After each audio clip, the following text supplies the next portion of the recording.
पूज्य आचार्य श्री विद्यासागर जी महाराज परम पूज्य गुरुवर आचार्य श्री उल्लास सागर जी महाराज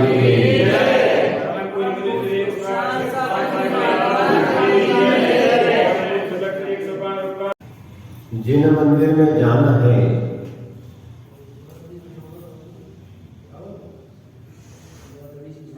और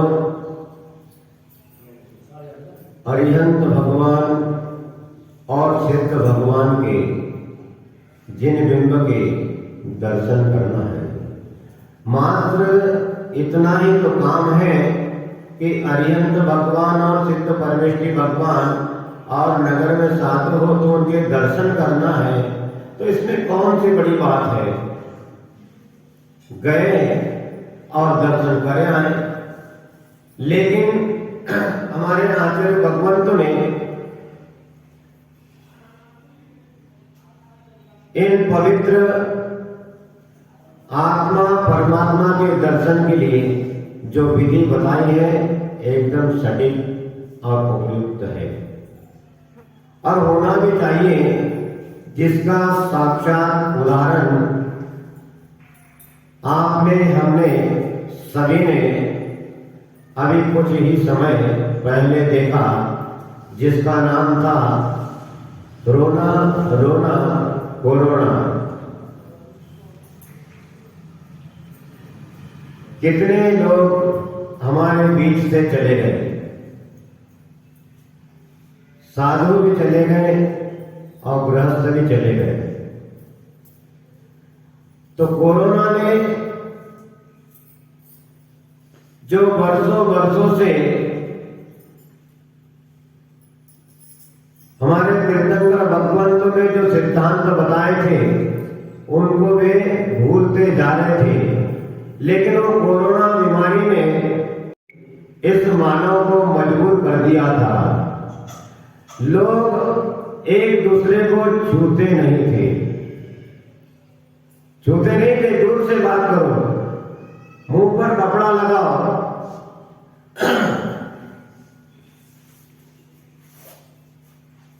और आज देखा जाए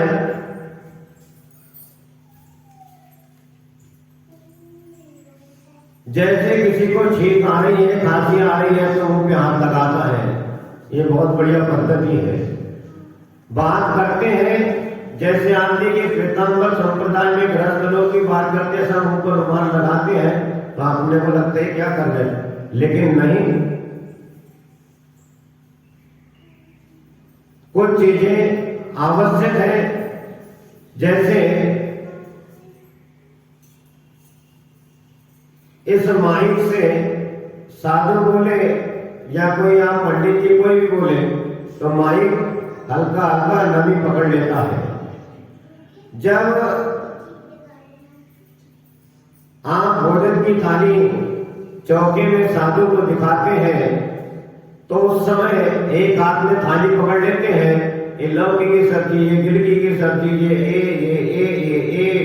बी चलते रहता है, बी सी डी। तो उस समय मुख से उछलता है और उस कटोरियों में जो थाली में सामग्री में उसमें चला जाता है, लेकिन किसी का ध्यान नहीं जाता। इसीलिए थाली वगैरह जब दिखाते हैं, पूजन सामग्री जब तैयार करते हैं तो अधिकांश लोग मुंह पर कपड़ा ढाक लेते हैं। भगवान के दर्शन करते हैं, स्तुति करते हैं, उस समय भी हाथ लगाते हैं, कपड़ा लगा लेते हैं। और होता है ऐसा कि उसमें जो गुजर जाता है और इसका आपको प्रैक्टिकल करना है तो कोई काला कपड़ा हो, आप उसको फोल्ड कर लो 1 2 3 पट और आप 10-20 मिनट बातें करो तो उस कपड़े के ऊपर आपको उस थूक के आपके मुख से जो थूक निकलता है उसके कारण आपको उसके ऊपर दिख जाएगी।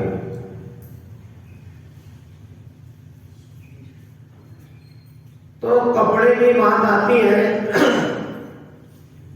जूते चप्पलों की बात आती है कि जूते चप्पल पहनकर जिनेंद्र भगवान के मंदिर में दर्शन नहीं करना चाहिए। जूते चप्पल पहनकर मंदिर में नहीं जाना चाहिए। अशुद्ध वस्त्र पहनकर मंदिर में नहीं जाना चाहिए, शुद्ध वस्त्र पहनकर ही जाना चाहिए। उसके पीछे यही कारण है जो हमें नजर नहीं आता है। सम्मूर्छन जीव उत्पन्न हो जाते हैं। कुछ लोग 4 दिन 5 दिन, कोई 2 दिन 4 दिन कपड़े नहीं बदलते। बोले अभी तो गंदे नहीं हुए हैं, तो उसी कपड़े के ऊपर बाजार में गए तो खड़े से पेशाब कर दिए, उसी में कई लोग तो टॉयलेट भी करके आ जाते हैं। बाजार जाते हैं तो बाजार में कितने लोगों से संपर्क होता है, कितने लोगों से मिलना होता है, और जो आपके हाथ में जो नोट आते हैं, रुपया आता है, उस रुपये का तो कोई ठिकाना नहीं है, वो कहां से आता है, वो रुपया कहां से आता आपको पता नहीं। एक मांस बेचने वाला, मछली बेचने वाला, शराब बेचने वाला, वह नोट का कोई माई बाप नहीं होता है, वो घूमते रहता है बाजार में, और वो नोट आप लोगों के पास भी आ जाता है, आप जेब में रख लेते हैं, मंदिर गए जब भी जेब में रख लेते हैं। और हम कहते हैं साधु को हाथ देते समय, मंदिर में भगवान का पूजन करते समय वह नोट नहीं रखना चाहिए। नोट जैसी अशुद्ध चीज नहीं है। आपको यदि प्रैक्टिकल देखना है, जो व्यक्ति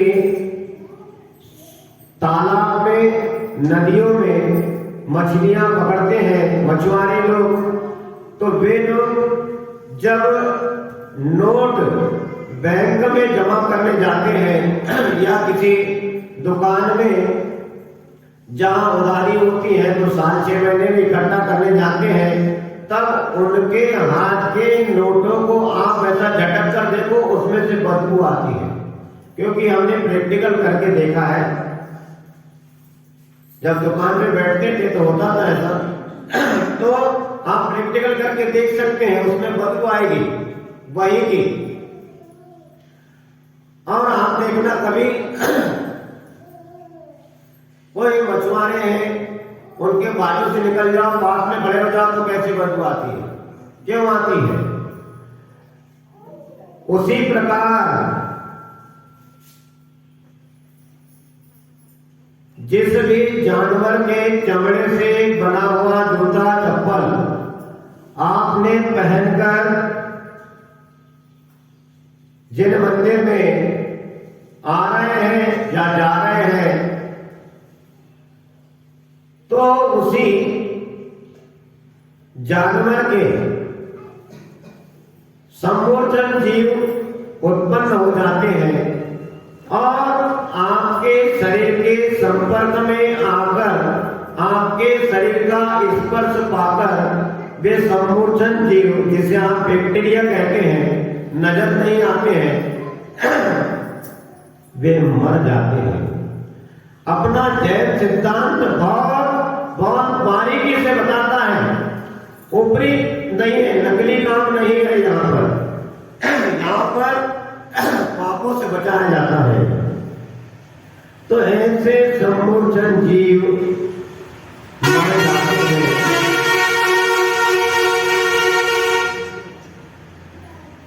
यहाँ पर पापों से बचने की प्रक्रिया बताई है।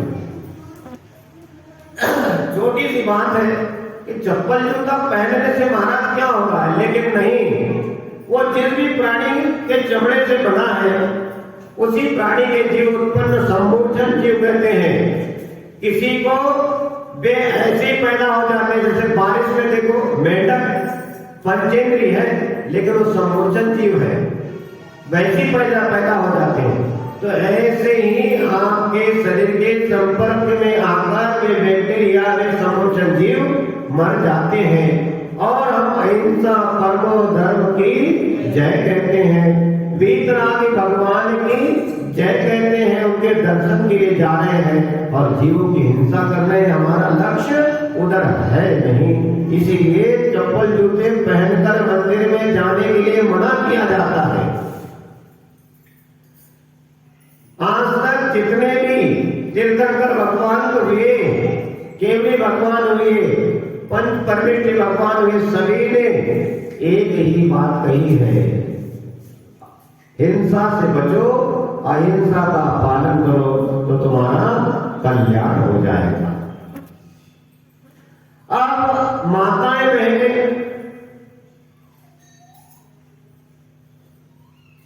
भगवान ने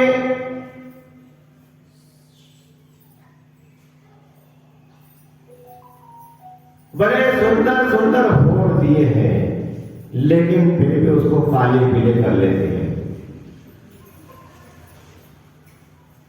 मैचिंग,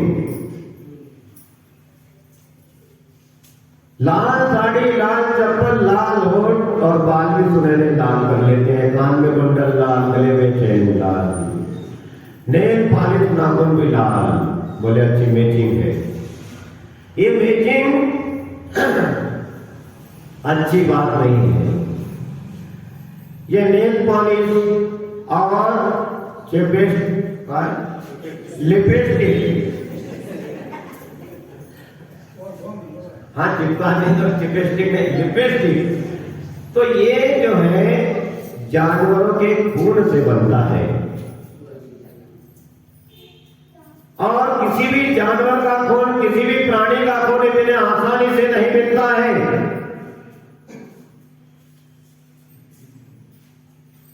उसे अपनी जान दांव पर लगाना होती है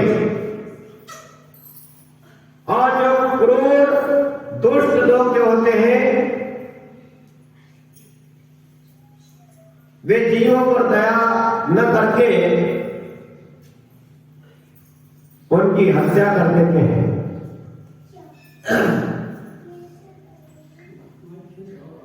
आपने देखा होगा आपके मोबाइल के माध्यम से या कोई टीवी चैनल के माध्यम से,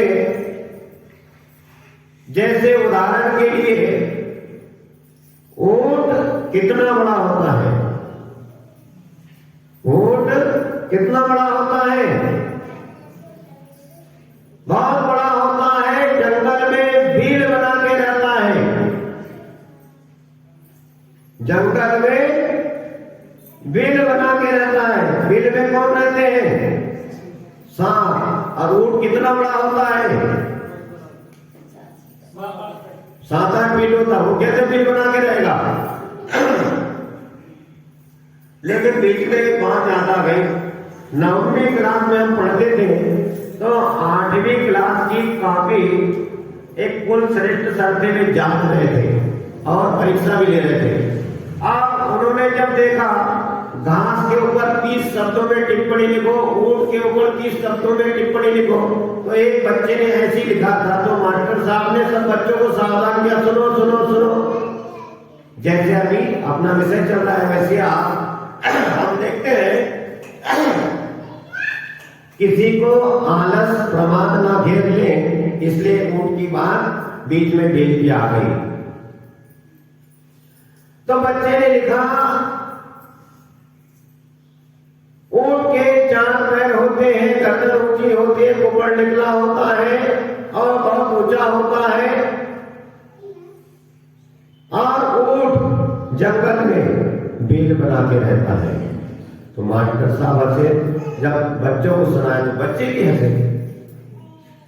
तो इतना बड़ा ऊंट भीड़ बना के कैसे? अपनी बात में आते हैं कि इतना बड़ा ऊंट देखो उसकी हत्या कैसे की जाती है। उसके पहले तो उसको खूब सजाया धजाया जाता है, उसके खूब खिलाया पिलाया जाता है, जैसे गरम गरम लोहे की जैसे राड हो उससे उसके शरीर पर डिजाइन बनाई जाती है। कुछ लोग नाम लिखते हैं, आज लोग बच्चे सीने पर तू ही मेरी माँ है और घर पे जाके माँ से लड़ाई करता है। सीने पे लिखा है तू ही मेरी माँ है, माँ से लड़ाई करेगा। हाथ में क्या क्या लिखते हैं पता नहीं। वैसे ऊंट के ऊपर डिजाइन बनाई जाती है, पूरे इसके बाल और चमड़े जल जाती है। उसके बाद उसके गले में अच्छी अच्छी मालाएं पहनी जाती है, पहनाई जाती है। फिर खुलेआम सड़कों पर देखो, बड़ा दर्दनाक दृश्य होता है। उसके पिछले पांव में रस्सी बांधकर पीछे बहुत दूरी पे बांध दी जाती है, उसका पांव लटक गया और उसका एक सामने का पांव ऐसा मोड़कर उसको रस्सी बांध दी जाती है। अब ऊंट 3 पैर पर खड़ा है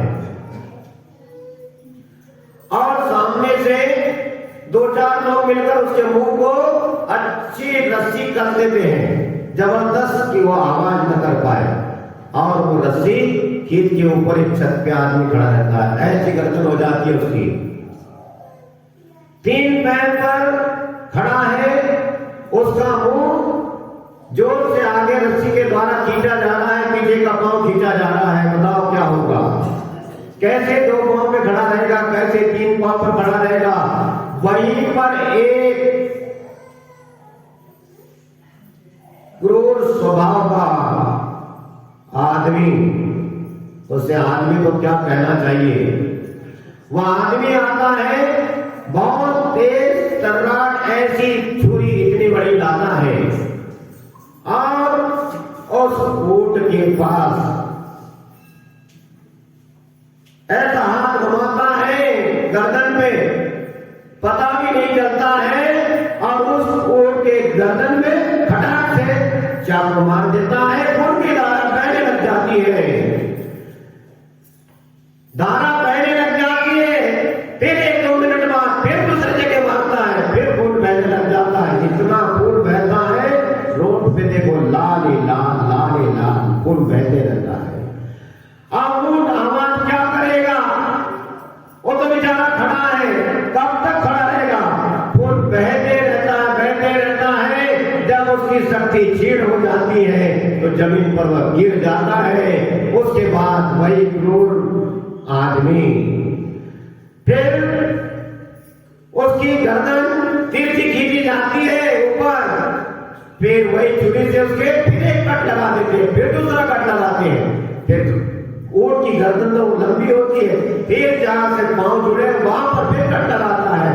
ऐसा कट लगाते हैं और वह पागल आदमी जहां गले में से खून बहता है, उस खून से अपने हाथ धोते हुए नजर आते हैं। देखिए कितना पागलपन है। भगवान ने हाथ धोने के लिए तुम्हें पानी दिया है, वह खून से हाथ धो रहा है। ऐसे खून, जानवरों के खून से यह लिपस्टिक तैयार होता है और यह आदमी जिनेंद्र भगवान के मंदिर में अहिंसा का पुजारी बनकर जाता है और इतने कष्ट से जो खून प्राप्त हुआ है उससे तैयार सौंदर्य सामग्री का उपयोग करता है। कुछ व्यक्ति तो ऐसे होते हैं, यदि अपने ऑफिस जाना है, दुकान जाना है, डब्बा उठाया,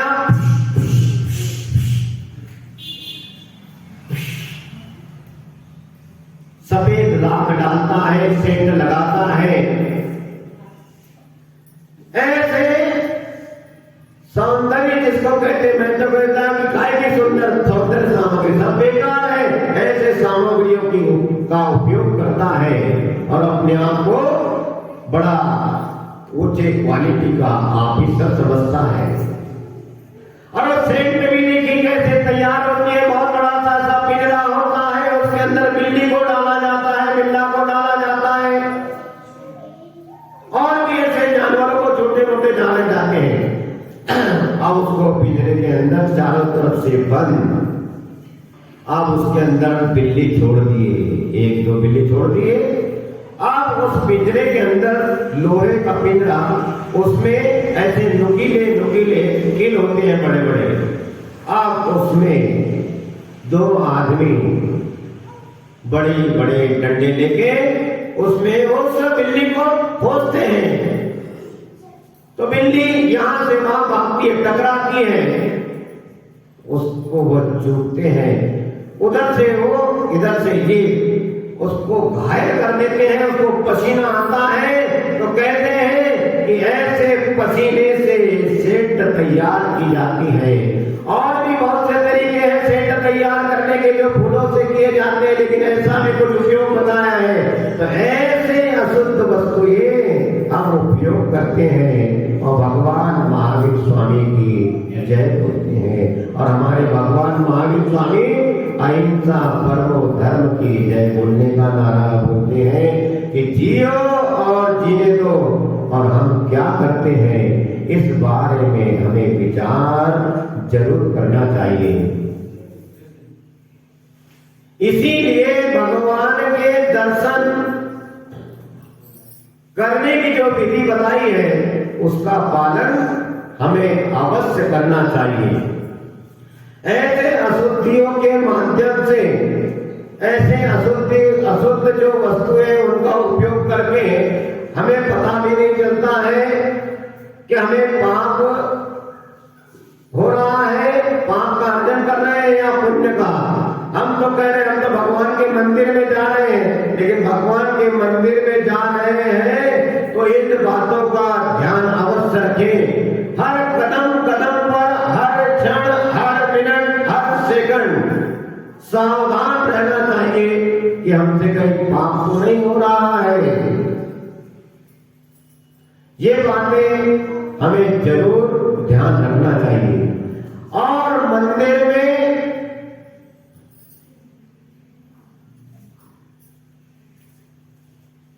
किसी भी प्रकार का लड़ाई झगड़ा नहीं करना चाहिए।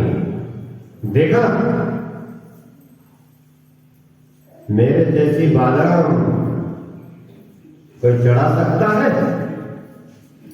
मेरे जैसे बासमती चावल कोई चढ़ा सकता है? भाई अच्छी बात है, तू पैसे वाला है, तू धनवान है, तू अच्छी सोने चांदी के पुष्प चढ़ा, भगवान तेरा भला करेगा। लेकिन हम हमारी सामर्थ्य से, हमारी जितनी सामर्थ्य है उस प्रकार हम द्रव्य चढ़ाते हैं। तो मंदिर में कौन क्या चढ़ा रहा है इसमें झगड़ा करने की आवश्यकता नहीं है, विवाद करने की आवश्यकता नहीं है। कौन क्या चढ़ा रहा है, यहाँ पर विवाद की नहीं, विवेक की आवश्यकता है। विवाद मत करो। विवाद करने से पहले हमें कुछ स्वाध्याय करना चाहिए। मंदिर जी में भगवान को निश्चित कि यही द्रव्य चढ़ाना चाहिए ऐसा कोई नियम नहीं है, ऐसा कोई आग्रह बिल्कुल भी किसी से नहीं करना चाहिए। अब किसी की सामर्थ्य नहीं है तो घर से वो मात्र चावल लेके आएगा। अब भाई तुम बड़े घर के हो तो तुम बादाम, लौ, इलायची, चांदी के पुष्प ला रहे, बहुत अच्छी बात है लिया, तो तुम तुम्हारी द्रव्य चढ़ाओ, तुम्हें भगवान आशीर्वाद देगा, अच्छा बोलेगा, बहुत अच्छी बात है। लेकिन वीतराग भगवान तो कोई तुम्हारे द्रव्य से मतलब नहीं है। हमारे जो वीतरागी भगवान है, आप तो उनको चांदी के पुष्प चढ़ाओ, सोने के पुष्प चढ़ाओ या चावल चढ़ाओ या मत चढ़ाओ, उनको कोई फर्क नहीं पड़ता है। वो नहीं कहते हैं कि तुम तो मुझे चांदी के पुष्प चढ़ाना तो कल आना, और नहीं तो बोलते क्या? वो नहीं बोलते। भगवान वीतरागी है, उन्होंने वे राग द्वेष से परे हैं, 18-200 से रहित है, उन्हें कोई मतलब नहीं है तुम क्या चढ़ा रहे हैं। लेकिन द्रव्य चढ़ाकर या मनुष्य अपने पाप कर्मों की निर्जरा करता है, पुण्य का संचय करता है। इसीलिए कोई नियम नहीं है कि कौन क्या चढ़ा रहा है। यहाँ तो श्रद्धा भक्ति के अनुसार द्रव्य सामग्री चढ़ाई जाती है। अब हम कहेंगे भाई साहब हम तुम्हारी द्रव्य सामग्री मंजूर नहीं करेंगे। कल से 21 नारियल श्री पीपल की थाल, 5 किलो बासमती चावल, आधा किलो इलायची, 1 किलो लौंग और 2 किलो केसर की अर्घ में आप थाली में अर्घ सजाओ, फिर अर्घ चढ़ाओ और फिर महाराज प्रवचन के लिए चलेंगे। तो आप बोलेंगे हाथ जोड़ो पीछा छोड़ो, हाथ जोड़ो पीछा छोड़ो, ये महाराज हमको जमे नहीं, ये ठीक नहीं है। तो यहां पर क्या है, श्रद्धा भक्ति के अनुसार अपनी द्रव्य सामग्री चढ़ाई जाती है। इस विषय में पंडित जी जिन्होंने रत्नकर्ण श्रावकाचार ग्रंथ में टीका के माध्यम से लिखा है, आपको सुना, सुनोगे? इसीलिए आचार्य समंत भक्त मुनि महाराज जी का जो रत्नकर्ण श्रावकाचार है वो बहुत ही शिक्षाप्रद, कर्मों की निर्मला के लिए, पुण्य संचय के लिए ऐसे रत्नकर्ण श्रावकाचार का स्वाध्याय करना चाहिए। तो यहाँ पर टीका के माध्यम से पंडित सुखदास जी कहते हैं कि समस्त ब्राह्मण, हमने आपसे पहले कहा कि आप अहंकार नहीं करना, ये मंदिर हमारा है, महावीर भगवान हमारे हैं, ये पागल आदमी चुपचाप रहे, भगवान सबके हैं, जैन धर्म किसका है, जो फाले उसी का है। महावीर भगवान जैनों के हैं नहीं, भगवान महावीर स्वामी जन जन के हैं, उसमें जैन भी आ जाते हैं। इसीलिए यहाँ पर पंडित सुखदास जी रत्नकर्ण श्रावकाचार की टीका में कहते हैं कि समस्त ब्राह्मण, क्षत्रिय, वैश्य, शूद्र अपना अपना सामर्थ्य, अपनी शक्ति, अपना सामर्थ्य देश काल के योग्य अनेक स्त्री पुरुष, नपुंसक, धनाढ्य, जो धनवान लोग होते हैं उनको धनाढ्य बोलते हैं, और जो गरीब है निर्धन, तो धनाढ्य, निर्धन, सरोग, निरोग, चाहे रोगी हो चाहे निरोगी हो, जिनेंद्र की आराधना करे हैं।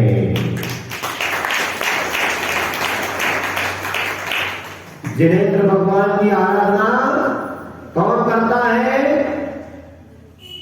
समस्त। अब आज के समय में जैन जुड़ गए, जैनी है, जैन के वैसे सब उसमें आ जाते हैं। तो समस्त ब्राह्मण, क्षत्रिय, वैश्य, शूद्र अपना अपना सामर्थ्य देश काल के योग्य स्त्री पुरुष, नपुंसक, धनाढ्य, निर्धन, निरोग, सरोग जिनेंद्र भगवान की आराधना करे हैं। और कोई ग्राम निवासी, कोई नगर निवासी, कोई गांव में रहता है, कोई नगर में रहता है, कोई वन में रहता है। क्या कह रहे हैं यहां पर कि कोई ग्राम निवासी, कोई नगर निवासी, कोई वन निवासी, कोई अति छोटे ग्राम में बसने वाले हैं, जिनमें कोई, आगे कहते हैं कि जिनमें तो कोई अति उज्जवल अष्ट द्रव्य सामग्री बनाकर पूजन के पाठ पढ़ी करे, पूजन करे हैं। कोई कोई लोग 8 द्रव्य मिलाकर बड़े भक्ति भाव के साथ भगवान की पूजा करते हैं। और कोई कोरा सूखा जौ, गेहूं, चना, मक्का, ज्वार, बाजरा, उड़द, मूंग, मोट इत्यादि धान्य की मुट्ठी लाए चढ़ावे हैं। बताओ, आप तो सोचते चावल ही चढ़ाए जाते हैं। चावल तो एक विशेष अन्न है, धान्य है। अधिकांश तीर्थंकर भगवान तो कि जब प्रथम पारणा जब हम सुनते हैं कि फलाने फलाने राजा क्या हुई, आहार में क्या दिया, आहार में खीर दी, दूध और चावल की बनी खीर प्रभु ने दी। और चावल के बारे में कहते हैं कि चावल का धान निकल गया, फिर से उगता नहीं है।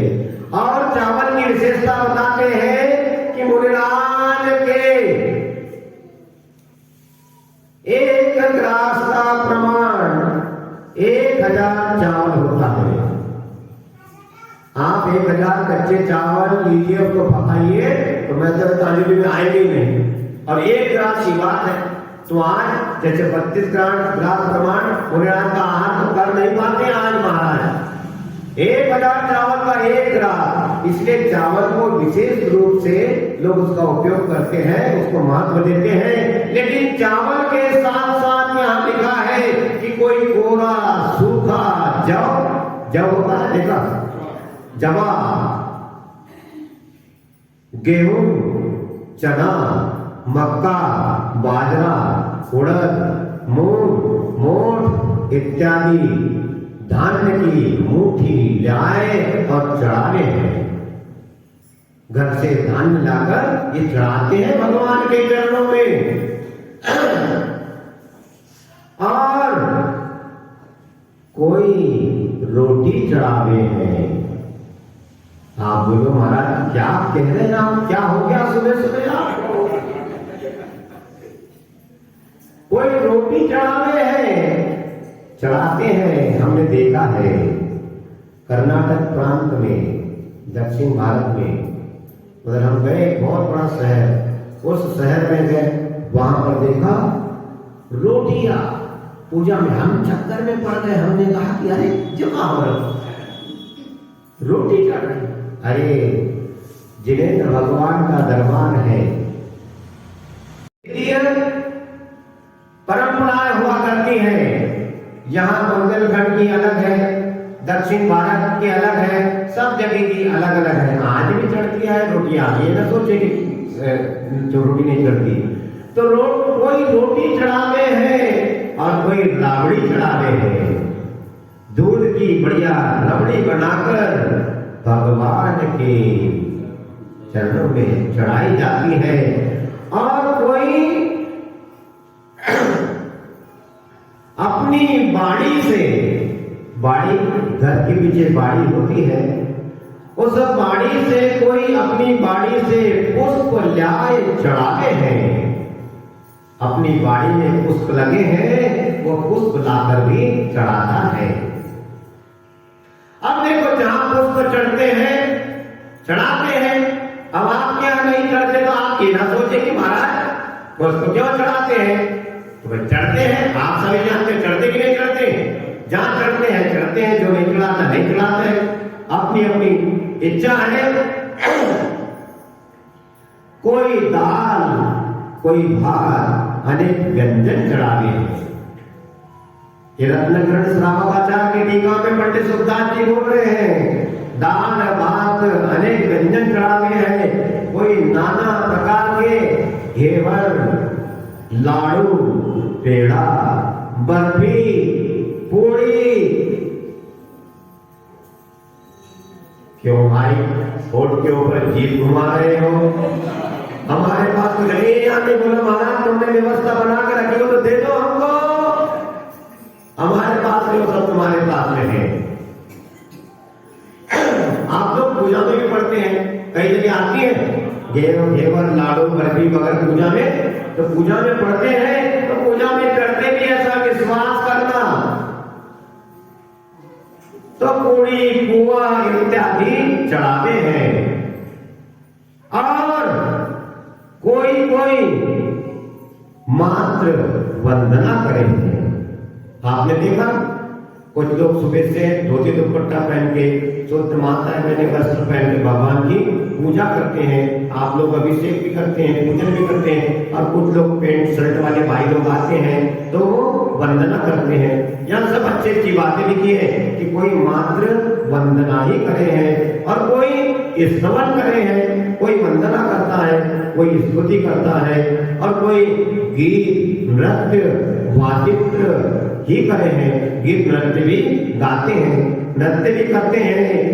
ऐसे जैसा ज्ञान, जैसा संगति, जैसा सामर्थ्य, जैसी धन संपदा, जैसी शक्ति, तिस प्रमाण देश काल के योग्य जिनेंद्र का आराधक मनुष्य है।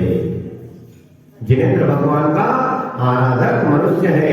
तय वीतराग का दर्शन, स्तवन, पूजन, वंदना करी, बावली के अनुकूल उत्तम मध्यम जगन्य पुण्य का उपार्जन करे।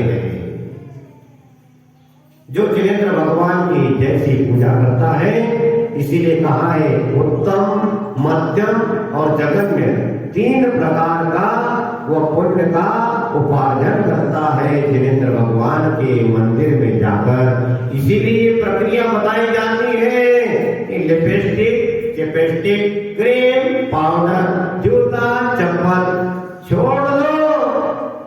अरे भगवान के दर्शन करते तब तक ही छोड़ दिया तो दुर्गति से व्यक्ति बच सकता है और नहीं तो भगवान ही उसका मालिक है। ये व्यक्ति को अवश्य करना चाहिए। जहां जैसी परिपाटी है उसके अनुसार भगवान का पूजन अर्चन करना चाहिए और अपनी शक्ति को छुपाए बिना द्रव्य सामग्री जरूर चढ़ाना चाहिए।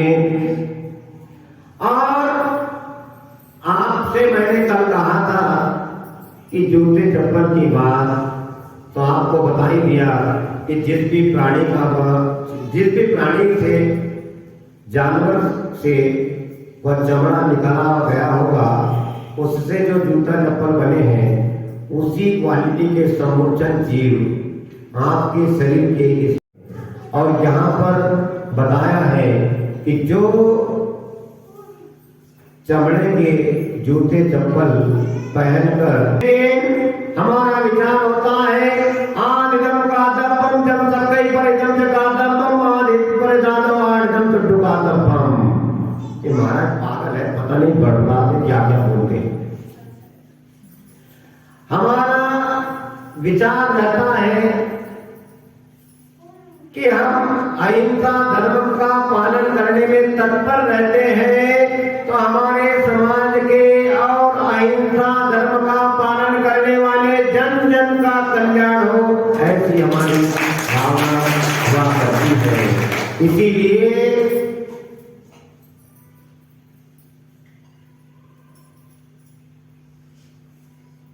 चलने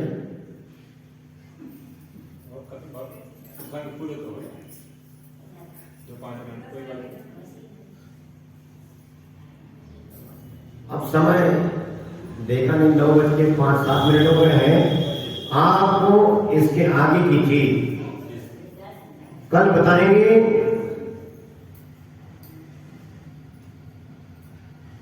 कि हाथ में द्रव्य सामग्री लेकर क्यों जरूरी है मंदिर जाना। और भी स्थान है कि कुछ सामग्री लेकर ही जाना होता है, क्यों। और हमारे शास्त्र पुराण में और उदाहरण आए हैं, तो एक या दो, ज्यादा नहीं, समय कम रहता है, तो एक या दो उदाहरण आपको कल पौराणिक ग्रंथ से सुनने को मिलेंगे। और यहीं विराम लेते हैं।